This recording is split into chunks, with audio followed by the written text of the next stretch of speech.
How much does it cost to lose the only person who ever saw you as more than a bank account? For Adrian Blackwell, the answer came wrapped in silence, the kind that fills a penthouse apartment at 3 in the morning, when even the city below seems to hold its breath. He stood by the floor-to-ceiling windows of his Manhattan tower, whiskey glass trembling in his hand, staring at the empty space where she used to stand. The same spot where Elena would wrap herself in his old Princeton sweater and watch the sunrise, her fingers tracing constellations on the frosted glass. That was 7 months ago, before the gallery opening. Before the words he could never take back, the notification on his phone glowed in the darkness, her Instagram story.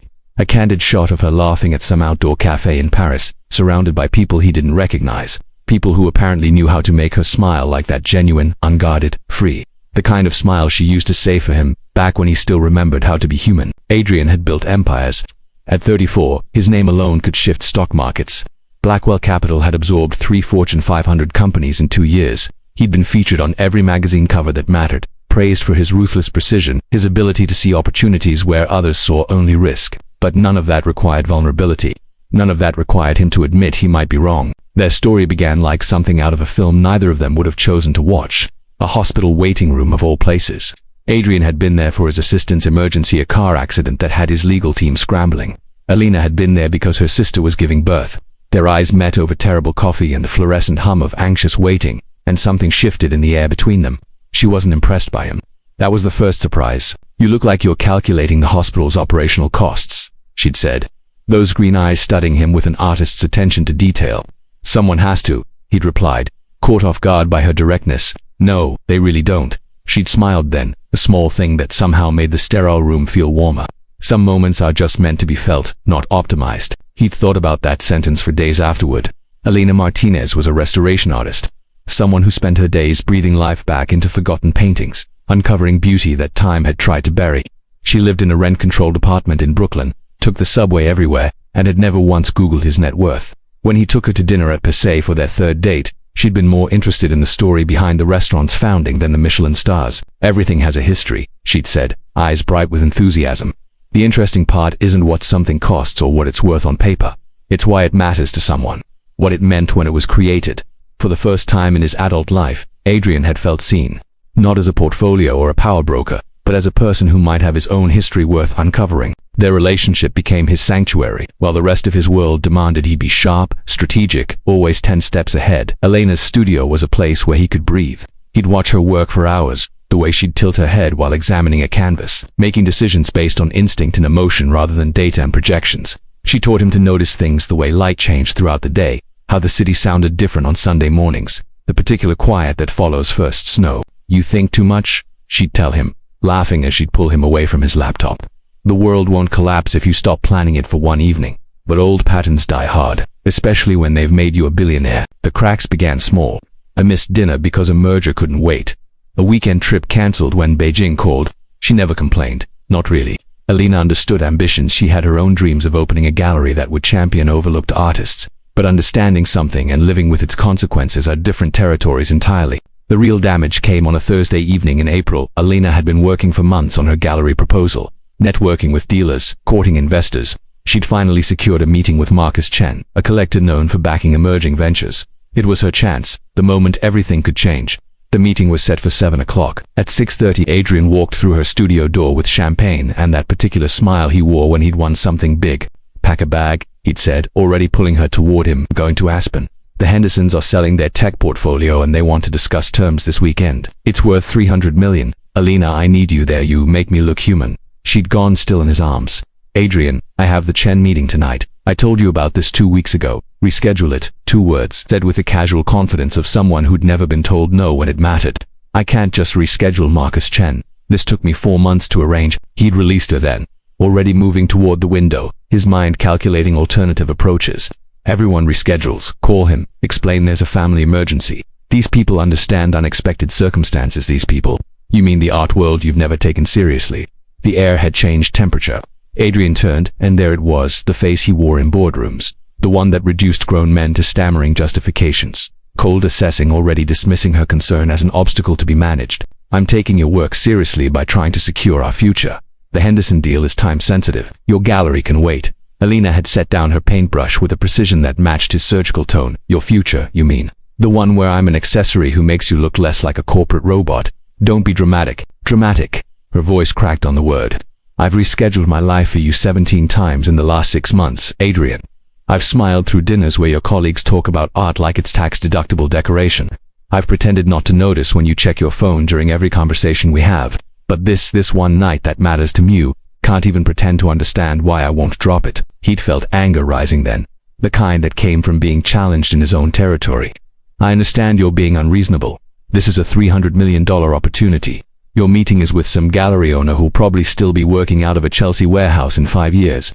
If you can't see the difference in priority. The sentence died as he watched her face close, a door slamming shut behind eyes that had once looked at him like he was worth discovering. Get out, Elena. Get out of my studio, out of my life. Go make your $300 million. Adrian, I hope it keeps you warm. He'd actually left, told himself she'd calm down, that she'd realize he was right. He went to Aspen, closed the Henderson deal, came back to Manhattan 50 hours later expecting to find her ready to talk. Her studio was empty, not just of her, of everything. The canvases, the smell of turpentine, the small succulent he'd bought her that she'd named Kevin and talked to while she worked, all gone. The landlord said she'd paid through the end of the month and left no forwarding address. That was 7 months ago. 7 months of private investigators finding nothing. 7 months of her friend's circle closing ranks like a medieval fortress.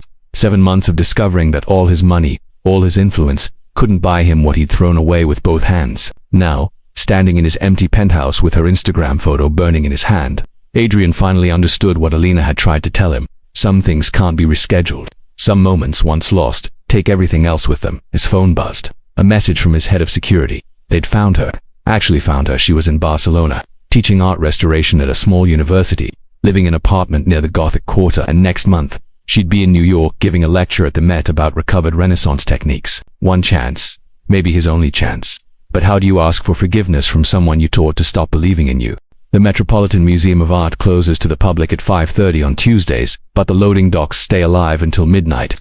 Adrian knew this because he'd made it his business to know everything about the venue where Elena would stand in 3 weeks, speaking to a room full of people who actually valued what she had to say. He'd obtained a copy of her lecture abstract through channels that would horrify her if she knew. The title alone had stopped his breath. Restoration as Resurrection, finding what was always there. He read it 17 times on the flight back from Tokyo, where he'd just orchestrated the acquisition of a semiconductor company. The deal had taken 9 months of strategic maneuvering. His team had celebrated with crystal and congratulations that felt hollow as soon as the paperwork cleared, because somewhere in the margins of every victory, he kept finding the same question. What was the point of building kingdoms if you had no one who cared that you came home? Marcus Chen had funded Elena's gallery. That information had cost Adrian a favor he'd been saving for something important, but it turned out nothing was more important than this. The gallery had opened 6 months ago in a converted warehouse in Bushwick, not Chelsea, like he'd predicted with such dismissive certainty. Somewhere grittier, more authentic. The opening night had drawn 300 people. Small by his standards, universe-defining by hers. He'd seen the photos. Elena in a simple black dress, hair pulled back. That expression she wore when she was truly happy or slightly surprised. Like she couldn't quite believe something beautiful was happening and didn't want to jinx it by acknowledging it too loudly. She'd been surrounded by artists, young creators, whose work now hung on those warehouse walls because someone had finally believed in them enough to take a chance. He'd been in Singapore that night, closing a deal worth more than her entire gallery's operating budget for the next decade. He'd been choosing money over meaning, just like always, just like she'd known he would. Adrian's therapist, a development that would have shocked his former self, had asked him a question last session that kept echoing. When did you start believing that your worth was something you had to calculate? He'd been 12. His father, Adrian Blackwell, standing in the study of their Connecticut estate, explaining why Adrian's piano recital wasn't worth flying home for. Time is money, son. Every hour has value. Learn to measure yours against what you're asked to sacrifice, and you'll never make a bad decision. Gerald had built Blackwell Capital from nothing, a ruthless climb that left casualties Adrian was still discovering. 3 marriages, estranged siblings, a son who learned early that love was something you earned through achievement, not something freely given just for existing. Elena had never asked him to earn anything. That's what terrified him most. The irony wasn't lost on him. He'd become his father. The same calculating coldness, the same inability to see people as anything other than assets or obstacles. Elena had been trying to save him from that fate, and he'd dismissed her efforts as dramatic, as unreasonable, as obstacles to be managed. His assistant, Rebecca, had worked for him for 8 years. She'd survived the car accident that brought him to that hospital. To Elena last week, over coffee that Adrian had actually sat down to drink rather than taking to go. She'd said something that cracked his carefully maintained composure. You know what I remember about that night? You stayed after the doctors said I was fine, After the paperwork cleared, you stayed until my sister arrived. 3 hours, you sat in that awful waiting room and you didn't check your phone once. Elena did that to you, made you remember how to be present. And then you forgot again. She'd been right. Elena's absence had taught him to see what her presence had been, a mere reflecting a version of himself he'd abandoned years before. Someone capable of caring about things that couldn't be quantified, someone who might have been worth knowing. The private investigator's report sat on Adrian's desk like evidence at a trial. Elena's life in Barcelona, documented in photographs and timestamps, morning runs along the beach at Barceloneta, afternoons at a small cafe near the university, where she apparently had a regular table and the owner knew her coffee order. Evenings spent at a studio space she shared with 3 other artists, their collective focused on teaching restoration techniques to underprivileged youth. She looked different, lighter. Somehow, the photographs showed someone who'd set down a weight they'd been carrying too long. Her hair was longer, sun-streaked. She wore less makeup, more color. In one shot she was laughing with an older man at an outdoor market, holding up a painting that was clearly terrible but apparently hilarious. She looked free. That's what Adrian had given her by leaving freedom from his gravitational pull, his black hole of ambition that consumed everything nearby. The thought should have brought relief. At least she was happy. Instead, it felt like watching someone recover from an illness you'd given them. Glad they survived, but devastated by what it meant about you. His mother called on a Wednesday evening, a rare event that meant she'd heard about his inquiries. Margaret Blackwell had divorced his father 20 years ago, rebuilt her life around pottery and a small gallery in Vermont. She'd escaped the Blackwell gravity well. She understood. Adrian, darling, I'm going to ask you something, and I need you to answer honestly, not strategically, not politically. Honestly, all right. Do you want her back because you love her, or because she's the one thing you couldn't acquire? The question hit like a physical blow. He'd stood there in his office, phone pressed to his ear, watching the city lights bloom against the darkness, and tried to find the truth beneath his motivations. I don't know, he'd whispered. How do I know the difference? Oh, sweetheart. His mother's voice had softened. If you have to ask, you're probably not ready for the answer. But he'd had 7 months to think about nothing else. 7 months of waking up reaching for someone who wasn't there. 7 months of walking past restaurants they'd discovered together. Bookstores where she'd read him passages from novels he'd never have chosen himself. Parks where she'd made him lie in the grass and watch clouds like they had nothing better to do. He'd tried dating. Twice. Both times had ended with him making excuses before dessert arrived. Because the women across from him, beautiful, successful, appropriate, weren't her. They didn't challenge him, didn't see through his carefully constructed armor to the frightened boy beneath. The one who'd learned that love was transactional and trust was a weakness. Elena had seen that boy and hadn't run. She'd tried to convince him he was worth more than his father's legacy, worth more than his portfolio, and he'd repaid her faith by proving Gerald Blackwell right. Time is money. Measure your worth. Never make a bad decision. Except he'd made the worst decision of his life. The Met lecture was on a Thursday evening, 7:30 start time. Adrian cleared his schedule for the entire week, a move that sent his executive team into barely concealed panic. He didn't care. For once, something mattered more than markets and mergers. He hired a different kind of consultant, a woman named Dr. Sarah Walsh, who specialized in communication recovery, helping people rebuild bridges they'd burned. Their first session was brutal. You're approaching this like a business negotiation, Sarah said, her Brooklyn accent cutting through his rehearsed pitch. You want to know the right things to say, the optimal strategy. That's your problem. She doesn't want strategy. She wants authenticity. I don't know how to be authentic. That's not how I was built. Then you better learn fast, because showing up with anything less than complete honesty will just prove her right about you. They worked on it. Hours of sessions where Adrian had to articulate feelings he'd spent decades burying. What Elena had meant to him, what losing her had revealed about who he'd become. Why he thought he deserved a second chance when he'd so thoroughly destroyed the first. I don't deserve it, he finally admitted in their 4th session. That's the truth. I don't deserve her forgiveness or her time or another chance. But I'm asking anyway, because the alternative is spending the rest of my life wondering what kind of person I might have been if she'd stayed. Sarah had nodded slowly. That's the first true thing you've said. Start there. 10 days before the lecture, Adrian made a decision that would have given his father an aneurysm. He called an emergency board meeting and announced he was stepping back as CEO of Blackwell Capital. Not retiring, he was only 34, but transitioning to chairman, effective immediately. His coup would assume operational control. The board erupted. Rebecca looked like she might cry. His lawyers started calculating the implications. Why? Demanded Harrison Wells, his oldest board member and his father's former partner. You're at the peak of your career. This is insane. That's exactly why, Adrian said quietly. Because I can call a career a peak. Because I measure my life in quarterly earnings and market share.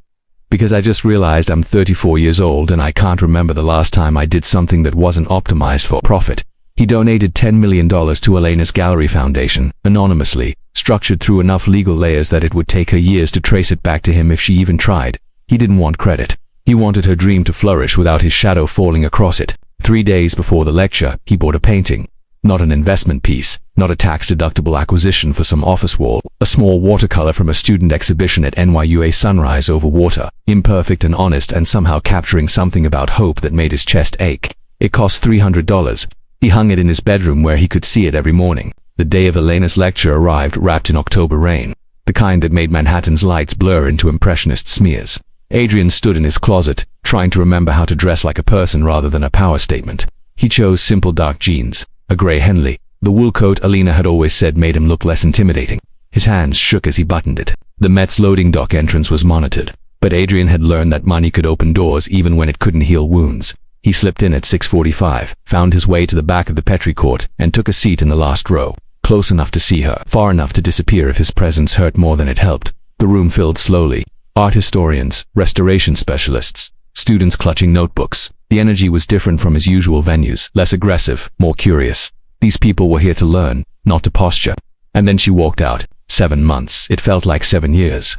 Elena moved to the podium with that same grace he remembered, but there was something new in her bearing confidence that didn't require armor. She wore navy blue, simple and elegant. Her hair was pulled back, showing the face he'd memorized in better days.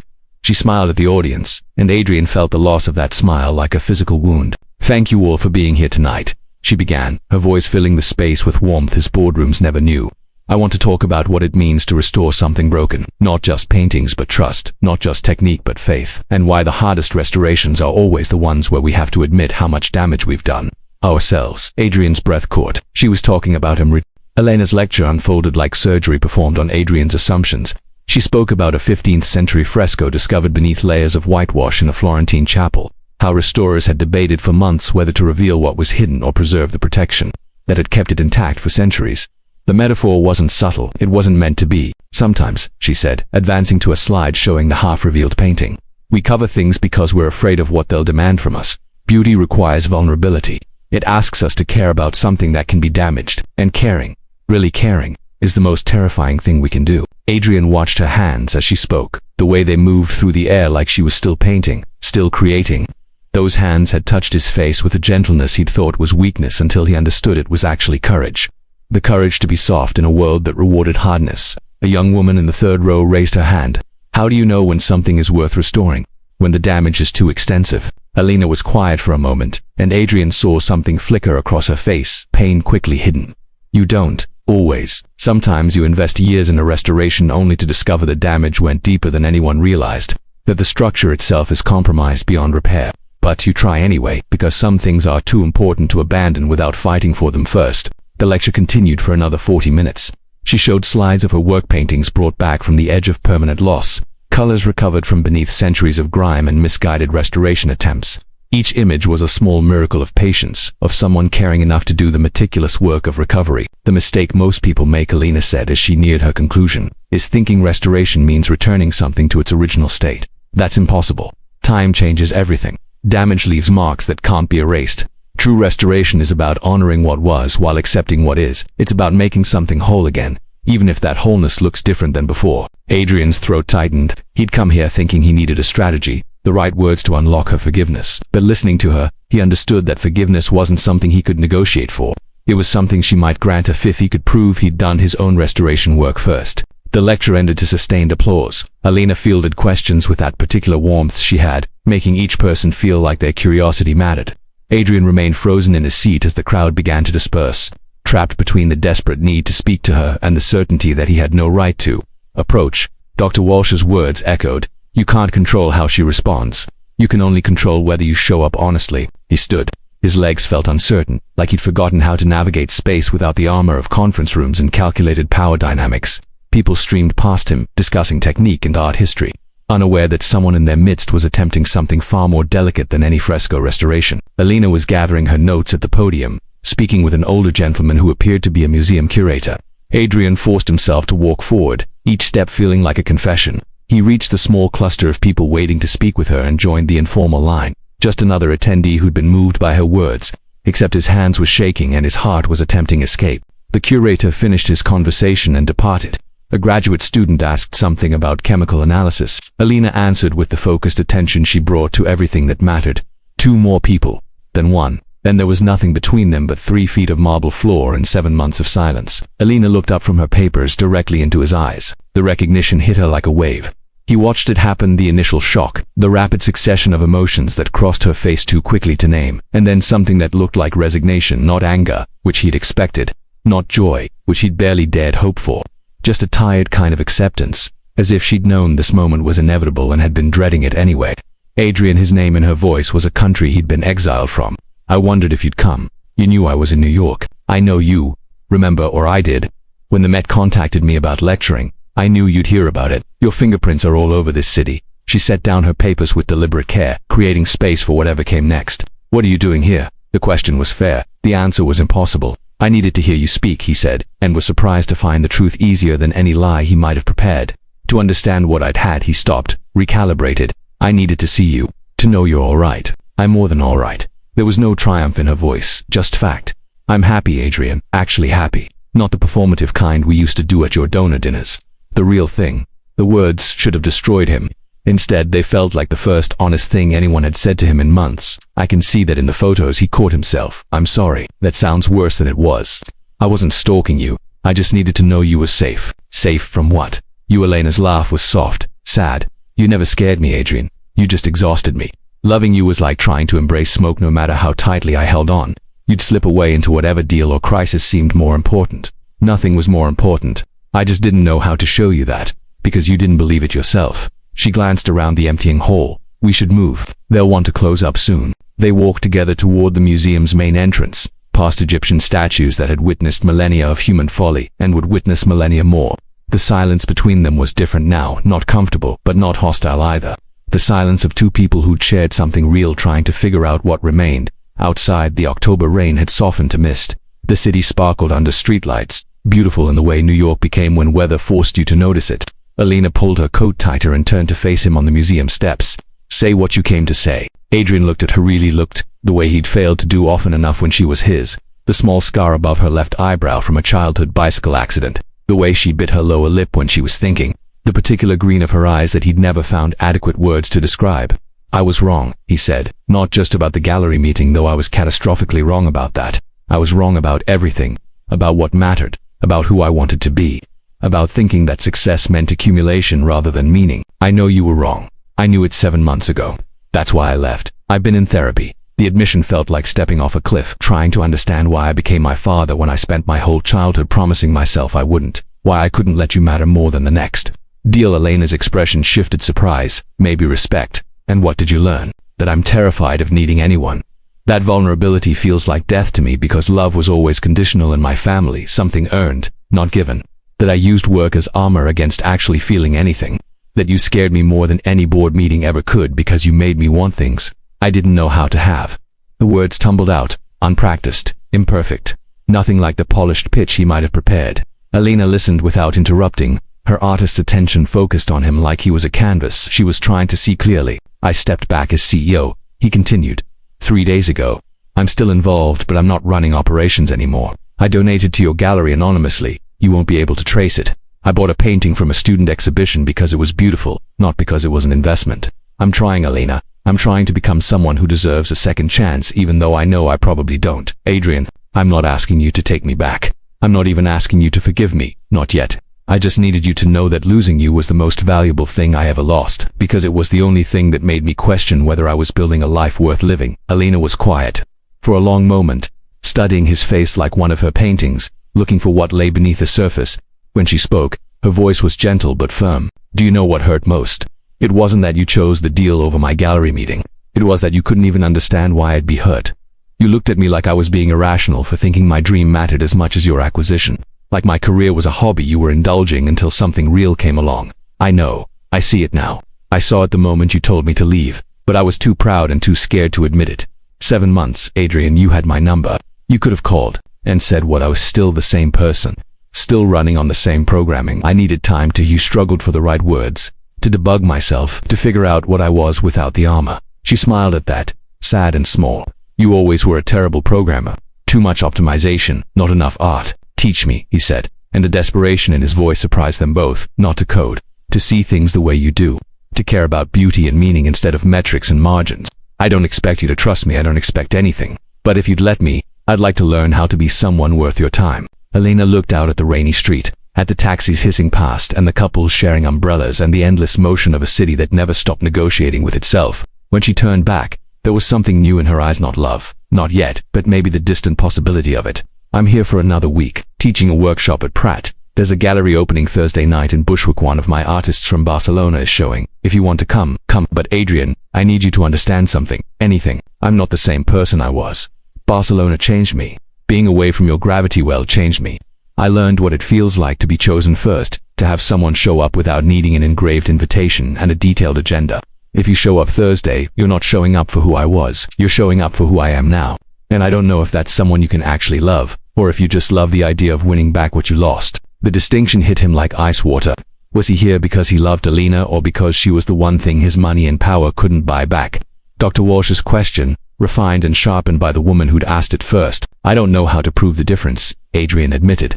I can barely tell the difference myself. All I know is that every day without you feels like living in a language I don't speak. And maybe that's selfish. Maybe that's still about me rather than you. But I'm asking for the chance to figure it out. To show up and learn who you are now, and see if there's any possibility of what of us, but different, built on honesty instead of convenience, where I show up for your moments, not just when they align with my schedule. Elena hugged her arms around herself, and Adrian had to physically restrain the urge to offer his coat. She didn't need his protection. She'd survived his absence just fine. Thursday night, she said finally, 7 o'clock, the gallery is called Laz Collective. It's not fancy, no crystal, no power brokers, just artists and people who care about art. If you show up in a suit, I'll know you still don't understand. I'll be there. Jeans and humility. She almost smiled. That would be a first. Elena turned to leave, then paused. Adrian, the lecture tonight. Did you understand what I was really talking about? That some damage can be restored. That it takes patience and care and accepting that the result will never be quite what it was before. I was talking about knowing when to restore something and when to honor what it was by letting it remain a beautiful memory. Not everything broken should be fixed. Sometimes the most loving thing you can do is acknowledge that it had its time. She walked away into the mist, leaving him on the museum steps with a question that rewrote everything he thought this evening would resolve. Was he fighting to restore what they'd had, or refusing to accept that their relationship was something better honored in memory than resurrection? And more terrifying still, did Elena already know the answer? Adrian didn't sleep that night. He sat in his penthouse watching the rain trace patterns down the glass, Elena's final words circling like vultures. Not everything broken should be fixed. The sentence was a trapdoor beneath his feet, opening onto a possibility he'd refused to consider, that his fight to win her back was actually an act of selfishness, a refusal to let her move forward unencumbered by his need for redemption. At 4 a.m, he called Dr. Walsh. She answered on the third ring, her voice thick with interrupted sleep but sharpening quickly when she heard his tone. I think I've been doing this wrong, he said without preamble. All of it. The therapy, the grand gestures, showing up at her lecture. I thought I was becoming better for her. But maybe I'm just performing growth because I can't accept losing. Sarah was quiet for a beat, the sound of shifting blankets filtering through the line. Tell me what happened. He recounted the conversation on the museum steps, Elena's question about restoration versus memory, the way she'd walked away leaving him with uncertainty instead of closure. As he spoke, the truth crystallized with uncomfortable clarity. I've been treating her forgiveness like a merger, Adrian said slowly. Something I can achieve if I just optimize myself enough. Show her the right improvements. Say the correct words. Prove my value proposition. But that's still the same operating system. I'm still calculating instead of feeling, so what's the alternative? Sarah asked, and he could hear her sitting up, fully engaged now. I don't know. That's what terrifies me. If I'm not strategizing, if I'm not working toward an outcome, then what am I doing? How do I show up without an agenda? Adrian, do you remember what you said in our first session? And I asked why you wanted her back. He thought back to that initial meeting, his rehearsed justifications. I said she made me want to be better. No, that was your second answer, after you edited yourself. Your first answer, the one you tried to swallow, was because without her, I don't recognize my own life. That's the truth. Not that she makes you better, but that her absence revealed how little you understood about what mattered. The words landed like physical weight. Outside, the rain had stopped, leaving the city washed clean and gleaming under streetlights that were starting to dim toward dawn. Somewhere in this same city, Elena was probably asleep, dreaming of Barcelona or her artists or anything except him. She'd built a life that didn't require his presence. The question wasn't whether he could win her back, it was whether he should even try. Thursday, he said finally, the gallery opening. If I go, I need to go without expectations, without plans. Can you do that? Sarah's skepticism was audible. I have to learn. If I can't show up for one evening without an agenda, then Elena's right and I haven't changed at all. The next 3 days were an exercise in restraint. Adrian's instinct was to research, to learn everything about Luz Collective, to study Elena's Barcelona artist, to prepare conversational topics that would demonstrate his newfound appreciation for art. Instead, he sat with the discomfort of not knowing. He went to work, managed his reduced responsibilities, and tried to be present in moments without calculating their future value. On Wednesday evening, his mother called again. "I heard you stepped back from CEO," Margaret said, her voice carrying that particular mixture of concern and pride that only mothers could master. "Your father's former partners are apparently having collective fits. Let them." Adrian stood at his window watching the city transition from day to night. "I'm tired of making decisions that would make Dad proud. Good Gerald was brilliant and ruthless and absolutely miserable until the day he died. I don't want that for you." She paused. "This is about Elena, isn't it? This is about me." Elena just held up the mirror. "She must be remarkable. She was. I don't know what tense to use anymore." Margaret hummed thoughtfully. "When I left your father, he offered me everything.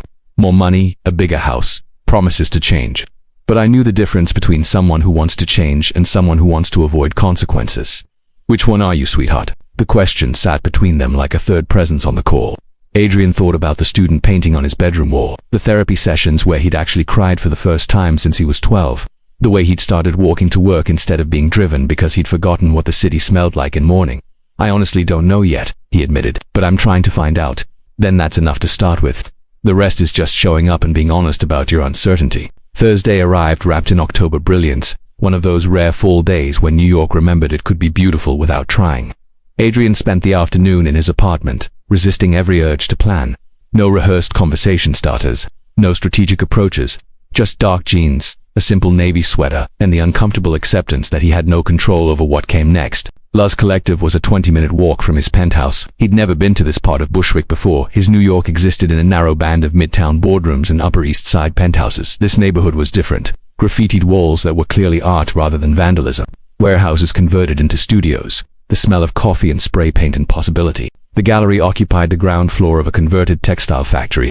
Through the large windows, Adrian could see people already gathering, a different crowd than he was accustomed to. Younger, more diverse, dressed in layers of thrift store elegance and authentic expression. This was Elena's world, the one she'd tried to show him when they were together and he'd been too busy checking his phone to notice. He checked his watch. 6:58, 2 minutes early, which for him was practically late. The door opened before he could reach it. A young man with blue hair and paint-stained hands held it wide, smiling with the easy hospitality of someone who assumed everyone belonged. "Welcome to Luz. Wine's in the back. Artist talk starts at 7:30. Adrian stepped inside and was immediately overwhelmed. The space was raw exposed brick, industrial ceiling, concrete floors polished to a soft gleam, but the art transformed it. Enormous canvases covered the walls, explosions of color and emotion that made his chest tight. These weren't the careful, investment-grade pieces he was used to seeing in Chelsea galleries. These were paintings that bled, that demanded you feel something, even if that something was uncomfortable. "You came," Elena's voice behind him. He turned and forgot how to breathe properly. She wore deep burgundy, her hair loosed around her shoulders, and she looked simultaneously like home and like someone he'd never met. The contradiction was dizzying.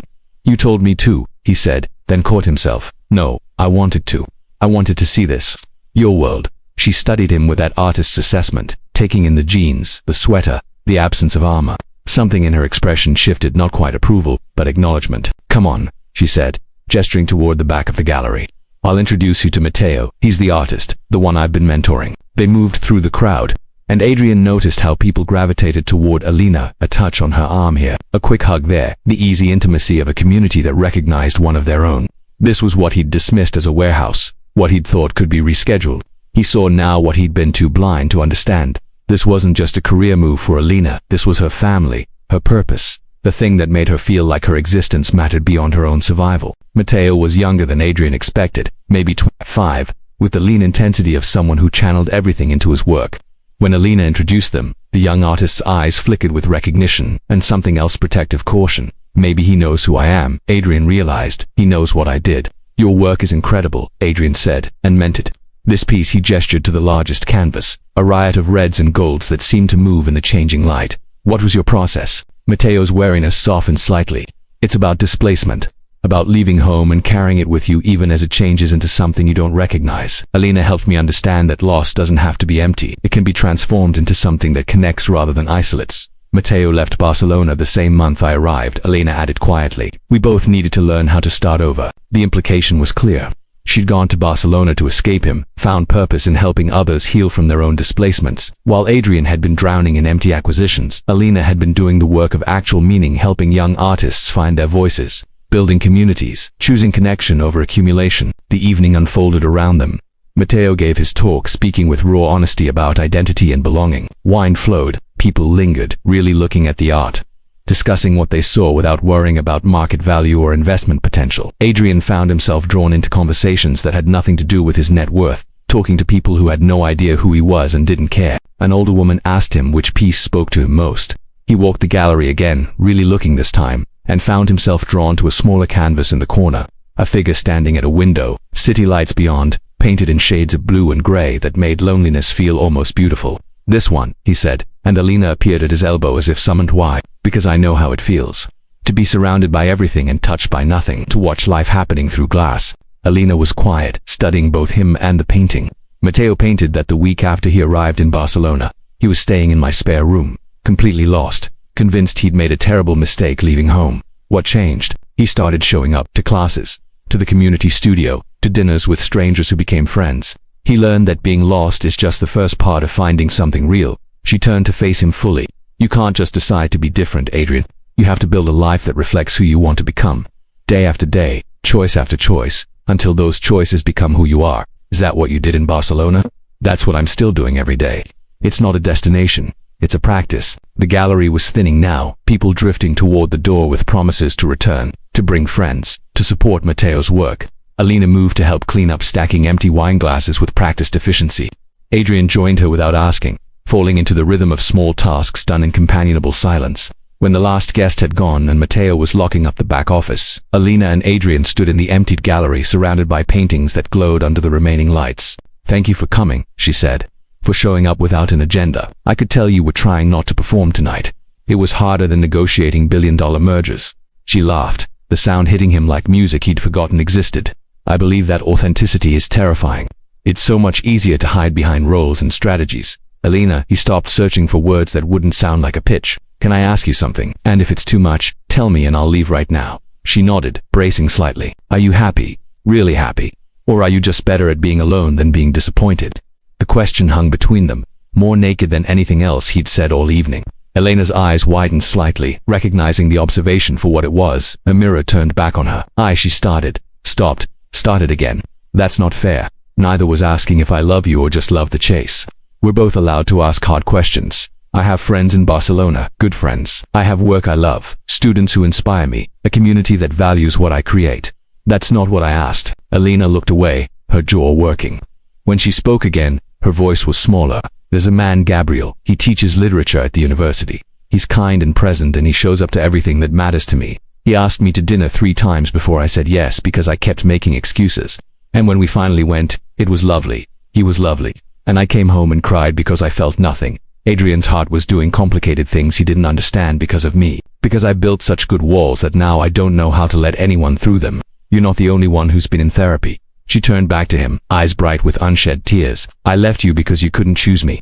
But now I don't know if I can choose anyone, because trusting someone completely terrifies me after what happened with us." They stood in the empty gallery, 2 people who damaged each other learning to live with the scars. Outside, the Bushwick night pulsed with distant music and laughter, the world continuing its endless rotation regardless of their small human drama. "So we're both broken," Adrian said finally, "just in different directions. Maybe that's the point. Maybe we needed to break to figure out what needed fixing." "And what did you figure out?" Elena took a breath, seemed to gather herself. "That I need to learn how to trust again. That Gabriel deserves someone who can actually open the door when he knocks. But you and I," she stopped, shook her head.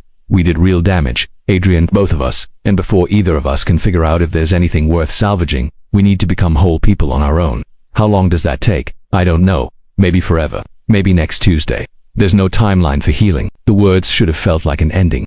Instead, they felt like the first honest ground they'd stood on together in months. No strategy, no performance, just 2 people acknowledging what they'd done to each other and themselves.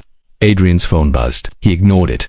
A radical act that Elena noticed with slightly raised eyebrows. It buzzed again and again. "You should check that," she said. He pulled it out, ready to silence it entirely, then froze at the message preview. His assistant Rebecca, who never contacted him after hours unless it was critical. "Adrian, call me immediately. It's about your mother." The bottom dropped out of his stomach. He looked at Elena, who'd already read his expression. "Go," she said. "Whatever that is, go." "Elena, we're not done. But go handle what needs handling.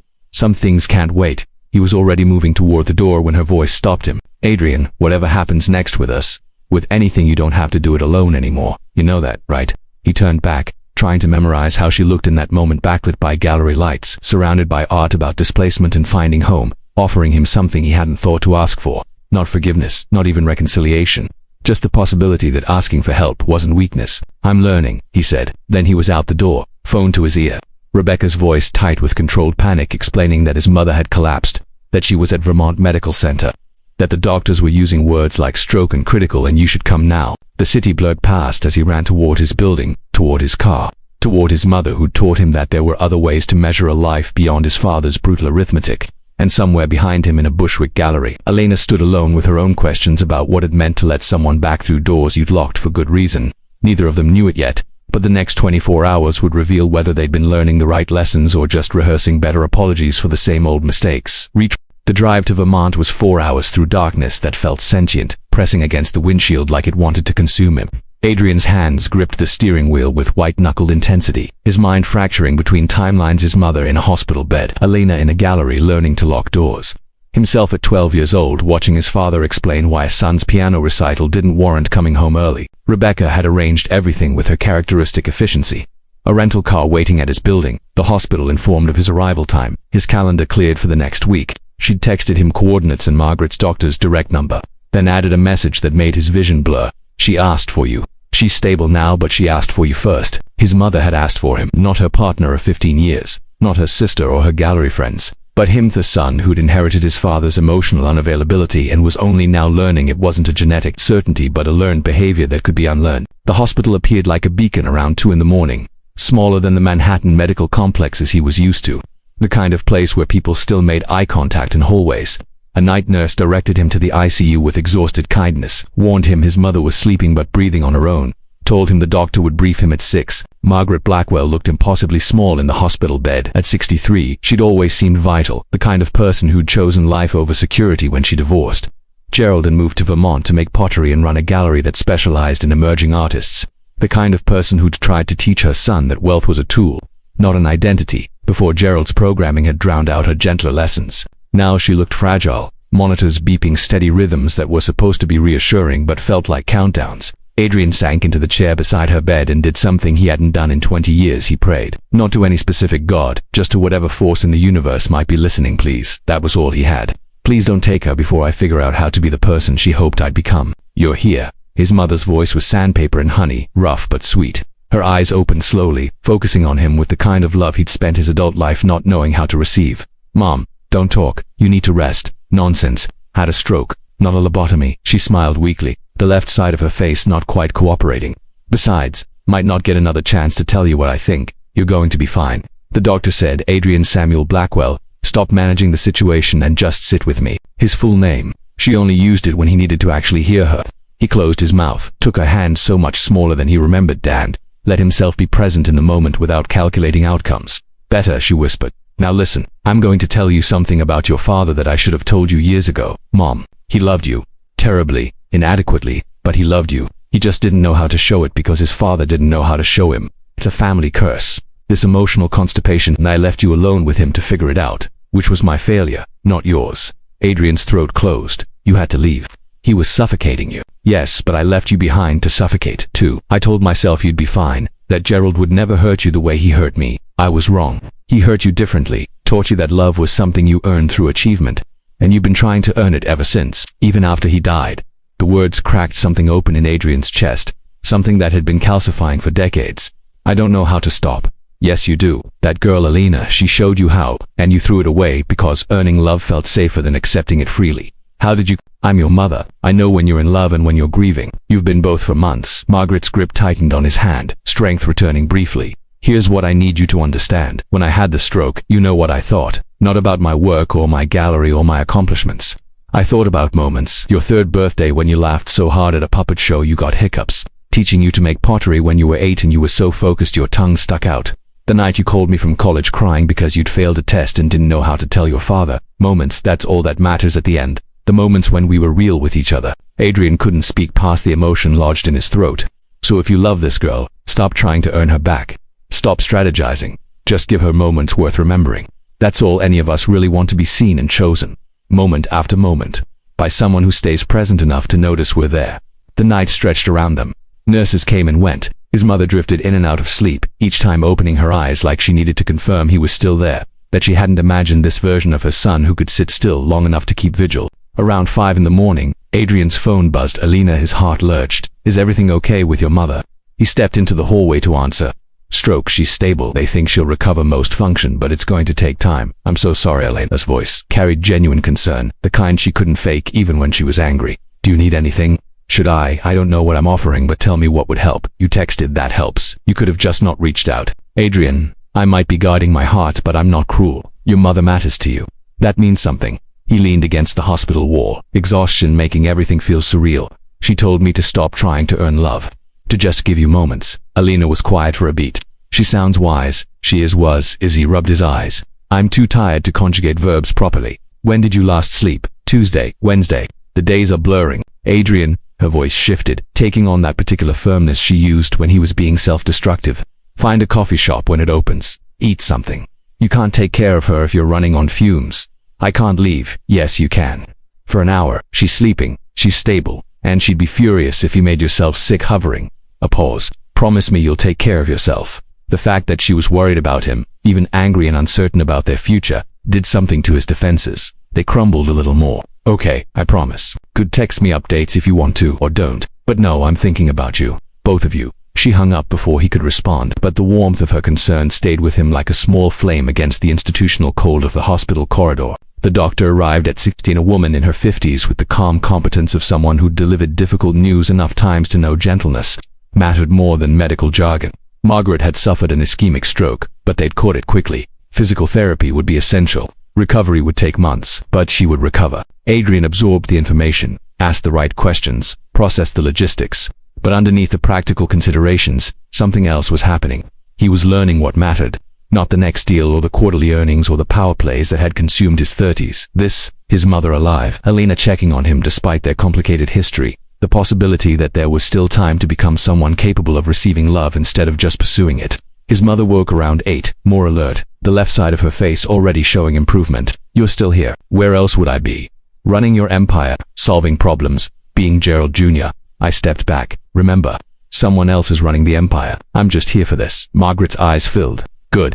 That's exactly where you should be. They spent the day in small moments. Him reading to her from the novel on her bedside table. Her telling stories about the gallery, the artists she was championing, the pottery classes she taught to kids who needed somewhere safe to create. He learned things about his mother's life he'd never thought to ask, how she'd almost given up pottery 3 times, how she'd been terrified leaving his father would make Adrian hate her, how she'd built a life of meaning from the rubble of a marriage that had nearly destroyed her. I'm proud of you, she said in the afternoon, sun streaming through the window making her white hair look like a halo, for going to therapy, for showing up at Elena's gallery. That took courage. It might not matter. She might not take me back. Then you'll have learned how to be better for whoever comes next. Growth isn't wasted just because it doesn't get you what you wanted. It's just growth. His phone buzzed again. Elena sending a photo of the painting he'd admired, the figure at the window. Caption: Matteo wanted you to have it. He said anyone who could see themselves that clearly deserved to keep looking. Adrian stared at the image, emotion threatening to overwhelm his carefully maintained composure. A gift, not because he'd earned it, not because he'd strategized for it, but because someone had seen him and thought he deserved something beautiful. He texted back, tell him thank you. Tell him it means more than he knows. 3 dots appeared, disappeared, appeared again. I'm glad your mother is okay. And Adrian, what she told you about moments, she's right. That's all any of this is. String enough good moments together and you have a life worth living. He wanted to ask what she meant, whether she was talking about them or just offering philosophy. But his mother was watching him with knowing eyes, and he realized asking for clarity would be another form of strategizing. Sometimes you just had to sit with uncertainty and let moments unfold without trying to control them. 3 days passed. His mother improved steadily. Adrian stayed, managing what he needed to remotely, but mostly just being present. Walking the hospital corridors, eating terrible cafeteria food, learning that time didn't have to be optimized to have value. Elena texted periodically small things, a photo of coffee, a quote from a book, a question about his mother's progress. Nothing profound, nothing suggesting she'd made any decisions about them, just moments of connection, offered freely without expectation of return. On the fourth day, as Adrian was helping his mother practice grip exercises, she asked the question he'd been avoiding. Are you in love with her, or in love with who you were when you were with her? He thought about it, really thought. About Elena's laugh and the way she looked at paintings like they might tell her secrets. About coming home to her studio and feeling like he could breathe. About the terror of needing someone and the greater terror of living without them. Both, he said finally. I'm in love with her. And I'm in love with the version of myself she made me want to become. I don't know if those things are separable. They're not. That's what love is, seeing who someone could be and wanting to become your best self in response. Your father and I had that, briefly, before ambition ate everything else. Don't make his mistake. Don't let the pursuit of success consume your capacity for joy. That evening, Adrian stood in the hospital parking lot under October stars, phone in hand, composing and deleting a dozen messages to Elena. Finally, he sent the simplest truth he could manage. I miss you, not the idea of you or what we were. I miss you, your voice and your thoughts and the way you see beauty in broken things. If you never want to try again, I understand, but I needed you to know that loving you taught me what it means to be human. Thank you for that gift, even if I threw it away the first time. He hit send before he could second guess it. No strategy, no calculated vulnerability, just honesty offered into the void. His phone rang 30 seconds later. Elena, his hands shook as he answered. Come back to New York, she said without preamble, when your mom is stable enough. I'm here for 3 more days and we need to have a real conversation face to face. No hospitals or galleries or distractions, just us. Elena, I don't know what I want yet. I don't know if I can trust you or if I'm capable of trusting anyone, but you're right. We need to figure out if what we had is worth restoring or if we're both just afraid to let go of what it meant. I'll be back tomorrow. My mom's being discharged to a rehab facility. She doesn't need me hovering anymore. Okay, tomorrow then. She paused and he could hear the vulnerability she was trying to hide. I'm scared, Adrian, of hoping, of trying, of all of it. Me too. I'm absolutely terrified. Good, at least we're honest about that. She hung up, and Adrian stood under the stars with something blooming in his chest that felt dangerously like hope. Not the arrogant certainty that he could win her back through persistence and grand gestures, but the humble possibility that 2 broken people might figure out how to build something honest from their wreckage. His mother was right. It all came down to moments. And tomorrow, he'd show up for the most important moment of his life, with no agenda except being present enough to hear whatever Elena needed to say, whether that led to restoration or goodbye. He'd finally learned how to face it without armor. Retry. Adrian returned to Manhattan on a gray Thursday afternoon when the city felt suspended between seasons, not quite autumn anymore, but refusing to surrender to winter. He went home first, showered away for days of hospital antiseptic and exhaustion, and stood in front of his closet realizing he had no idea what to wear to a conversation that might end everything or begin something new. He chose what felt honest: worn jeans, a soft gray sweater Elena had once said made his eyes look less intimidating. No watch because time didn't need to be measured today. She'd texted him an address in Prospect Park, a specific bench near the boathouse, neutral territory he understood, not her space or his, somewhere they could both exist without the weight of history pressing down on every surface. He arrived early and forced himself not to pace, just sat, watched joggers pass and dogs pull their owners toward imagined adventures and a young father teaching his daughter how to feed ducks without scaring them away. Life continuing its ordinary magic, indifferent to whether 2 people could figure out how to love each other properly. Elena appeared at exactly 3 o'clock, punctual in the way artists rarely were, which meant she'd probably been nearby for 20 minutes working up courage. She wore a rust-colored jacket that made her look like part of the fall landscape, her hair pulled back in a way that exposed the vulnerability of her face. No armor, no performance, just Elena, scared and brave in equal measure. She sat beside him, not too close, leaving space between them that felt both respectful and heartbreaking. Your mom, she asked first, improving, stubborn as ever, already arguing with her physical therapist about proper technique. He smiled. She sends her regards, said anyone who checks on her son during a crisis must be worth fighting for. She doesn't know me well enough to make that assessment. She knows I've never let anyone see me cry except her. Until you. Elena absorbed that, her artist's eyes studying his face like she was looking for truth beneath the words. When, the night you left, I sat in your studio after you'd cleared it out and I cried like something in me had broken permanently. Rebecca found me there at midnight, thought someone had died. I guess someone had the version of me who thought he could survive alone. The confession hung between them, raw and undefended. Elena's hand moved slightly, almost reached for his, then retreated. I need to tell you something, she said, her voice steady but quiet. When I left, I was so angry. At you for dismissing my dreams, but also at myself for staying as long as I did, for making excuses every time you chose work over us, for believing that if I just loved you hard enough, you'd learn to value what we had. You're not responsible for my failures. No, but I was responsible for mine. I stayed past the point when I should have spoken up. I let resentment build instead of fighting for what I needed. And when you made that final ask to cancel my meeting for your deal, I was almost grateful, because it gave me permission to leave without feeling like the bad guy. Adrian felt the truth of that like a blade between his ribs. You needed me to be the villain. I needed clarity. And you gave it to me. She turned to face him fully now. But here's what 7 months taught me. Running away doesn't heal you. Barcelona was beautiful and I built something real there, but I was still carrying you. Every time Gabriel asked me to dinner, every time a colleague tried to connect, I kept measuring everyone against you and finding them wanting, not because you were perfect but because you were familiar. Even my pain with you felt more real than possibility with anyone else. That doesn't sound healthy for either of us. It's not, that's my point. Elena took a shaky breath. I need to tell you what I realized sitting in that gallery after you left. When your assistant called about your mother and you ran out without hesitation, that was the first time I'd ever seen you choose a person over everything else. And it broke something open in me, made me realize you were capable of it. You just never chose it with me. The accusation was fair and devastating. Adrian wanted to defend himself, to explain about the Henderson deal or the dozen other times he'd thought he was building their future by securing his empire. But his mother's words echoed, "Moments matter more than empires." "You're right," he said simply. "I was capable of showing up. I just convinced myself that providing was the same as being present, that building security was love. It wasn't. It was cowardice disguised as ambition. So what's different now?" The question was the knife's edge their entire future balanced on. Adrian thought about his step back from CEO, the therapy, the student painting on his bedroom wall. But those were just actions, and Elena had learned to distrust his actions without understanding their roots. "I don't know if anything's different," he said, and watched her face flicker with surprise at his honesty. "I want to believe I've changed. I'm trying to change. But 7 months isn't enough to undo 34 years of programming. I might always have to fight the urge to optimize instead of feel, to strategize instead of trusting, to protect myself through achievement rather than vulnerability. Then why should I risk it? Risk us? You shouldn't. That's what I came here to say." He turned to face her, let her see everything he'd spent his life hiding. "You asked me that night outside the Met if I loved you or just loved winning you back. I've been thinking about that every day since, and here's what I figured out: it doesn't matter. Because love isn't a feeling, Elena, it's a practice. It's choosing someone moment after moment, even when it's inconvenient or scary or requires sacrificing something else you want." "Adrian, let me finish, please." He gentled his voice. "I failed at practicing love with you. I treated it like something I could put on hold while I handled more pressing matters. And you left, rightfully, because you deserved someone who understood that people aren't projects you can optimize later.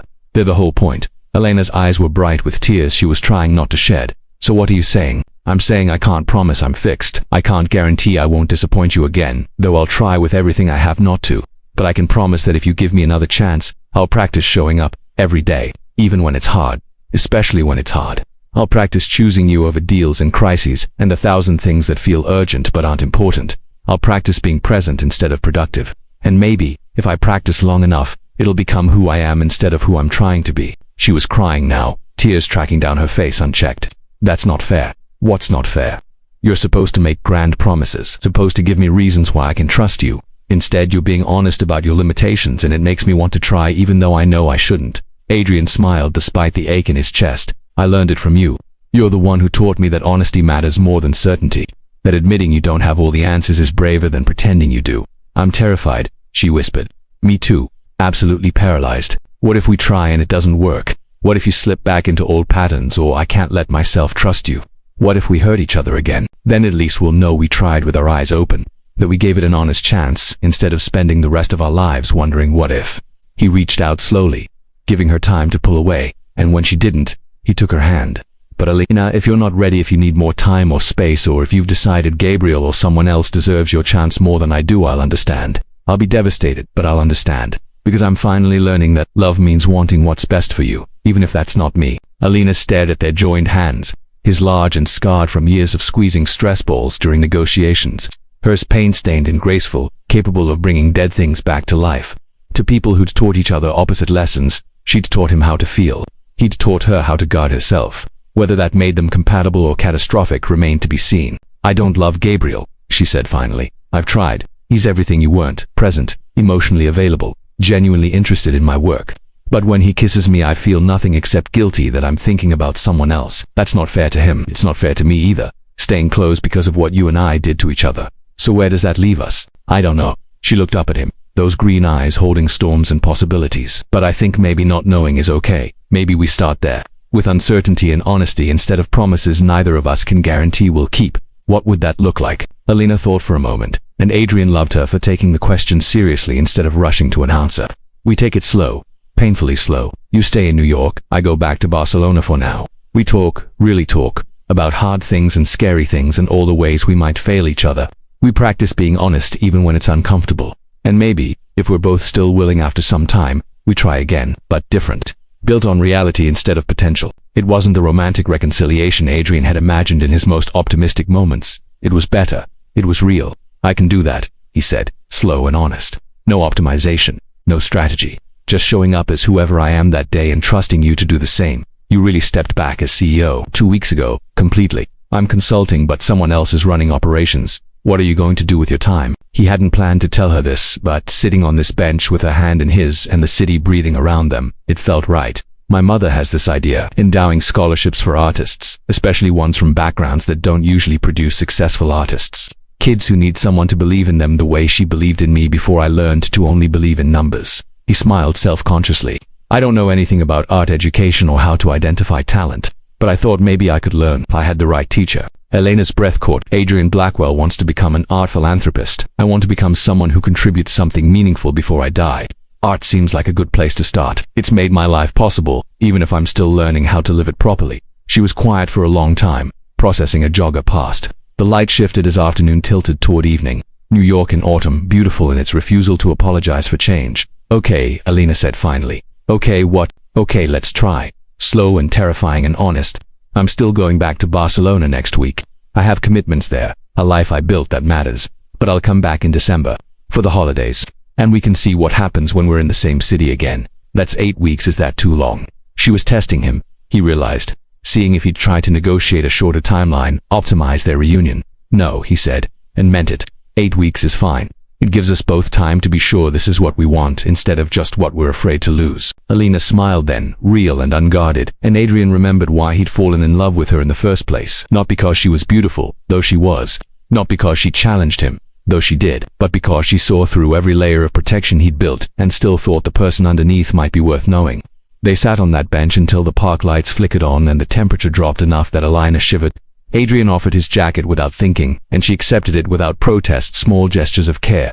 Practiced. I should go, she said, but didn't move. Yeah, me too. Neither of them stood. Adrian, thank you for showing up, for being honest, for not trying to win me back like I was some kind of prize. You were never a prize.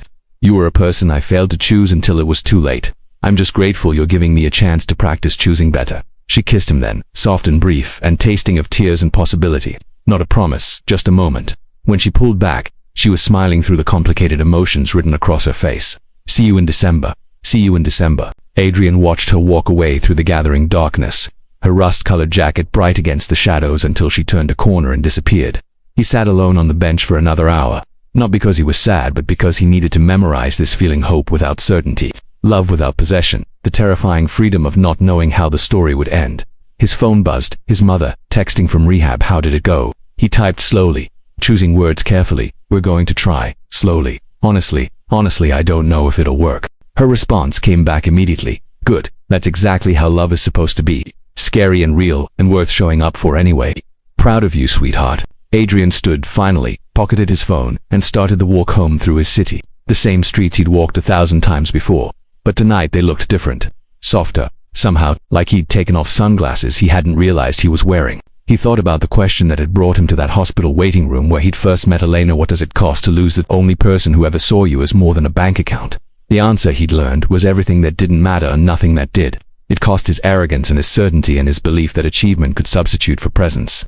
But it gave him something immeasurably more valuable, the chance to become someone capable of love as practice rather than performance. Whether Elena chose him in the end didn't change what he'd learned. That moments mattered more than mergers, that being seen mattered more than being successful, that the most important restoration work wasn't done on canvases but on hearts, including his own.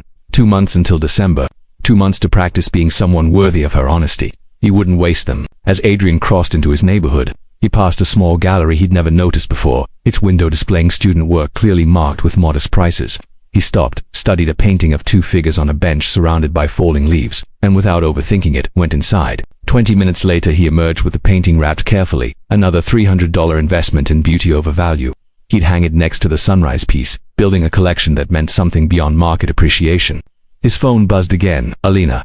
Thank you for today, for being brave enough to be uncertain. That's the person I fell in love with, the one who could admit he didn't have all the answers. See you in 8 weeks.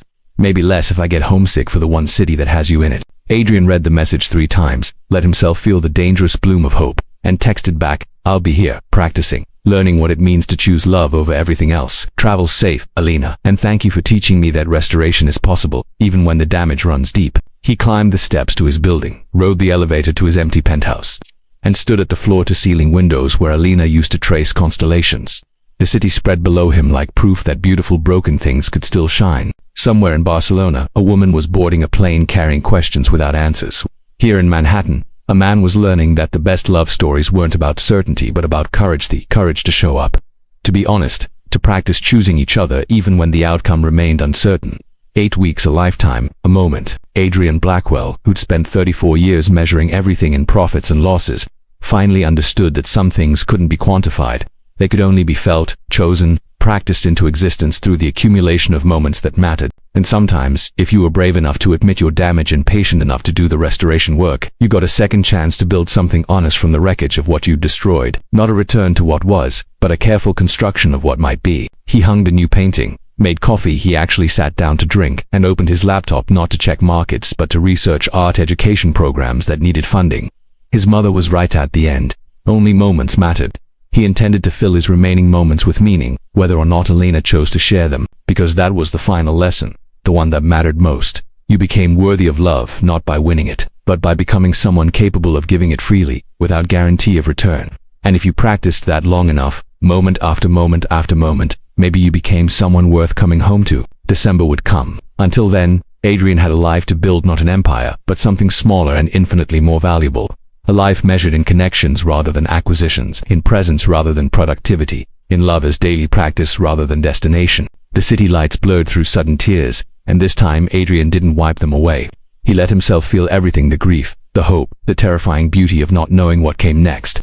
Let himself be fully human for perhaps the first time in his adult life. And somewhere between the fear and the hope, the space where certainty gave way to possibility, Adrian Blackwell finally learned what it meant to be alive.